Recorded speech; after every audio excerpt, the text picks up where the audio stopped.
मोर बुआ मन अपन बियारा में नवा घर बनात रही से बे, दीवार उठ गई से ढलाई होने बाकी रही से पे। एक दिन मोर बुआ का लड़का मोर भाई है कुछ काम से रात कन 11:30 बजे अपन ब्यारा वाले घर में गई से पे, तो बोला अपन ब्यारा के पर्दा ले एकदम बिरबिट करिया चार गोड़ के कुछ कूदत दिख गई। डर के मारे हाथ गोड़ जम गए, कैसनो करके भागत अपन घर गिस, अपन माँ माले बताइस। मोर बुआ मन एकदम डर आ गए, रातों रात बैगा बुझे बोलिस, बैगा मन अपन तंत्र मंत्र विचारिस, बैगा बोलते ये घर में मसान है बे। मोर बुआ मन एकदम डर आ गए। मोर फूफा बोलते कैसनो भी करके मसान लिखल भगा दो महाराज तोर पाँव पड़त से वो। बैगा अपन पूजा पाठ के सामान मंगाइस, 3 नींबू, 1 नारियल, 1 अगरबत्ती, 1 कपूर, 1 लाल कपड़ा, 1 फुल क्वार्टर और खड़ा मुर्गा।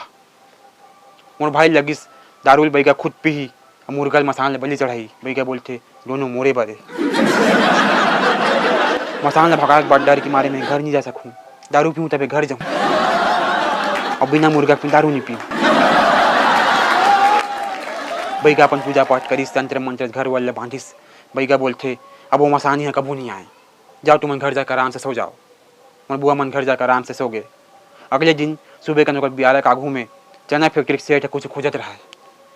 मोर भाई जाके पूछिस काला खोजत था सेठ की। सेठ बोलते मोर फैक्ट्री के ठंग करिया वाले जर्मन सफर कुकुर काली सांस करके भगा की ढाना है, तुम देखे होगा की के।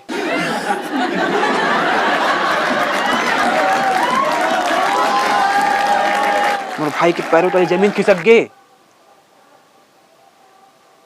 मोर भाई बोलते कितना बड़ी चूतिया आदमी हूं मैं, जो करिया कुकुर मसान समझ गयो। मोर ले बड़े चूतिया है वो बैगा, जो कुकुर और मसान में फर्क नहीं समझ पाइस। ऊपर से 1 क्वार्टर वो मुर्गा अलग गटकलिस।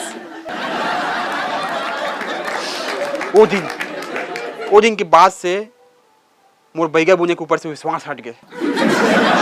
साले मन ना सफेद साड़ी भी कौन ही बोल रही।